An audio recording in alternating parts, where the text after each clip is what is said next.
Hello, MistTrackers. We're launching a new sharing feature that allows you to collaborate your investigations with others or share your findings with your followers.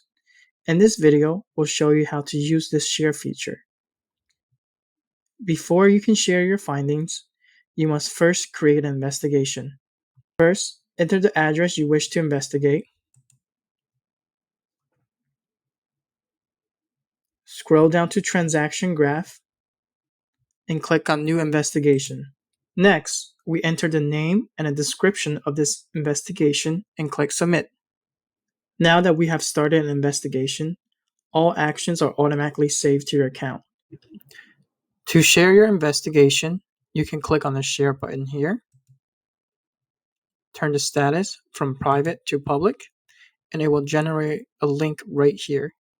You can copy this link and share it with others. To learn more about our other features, check out our Getting Started on MistTrack playlist.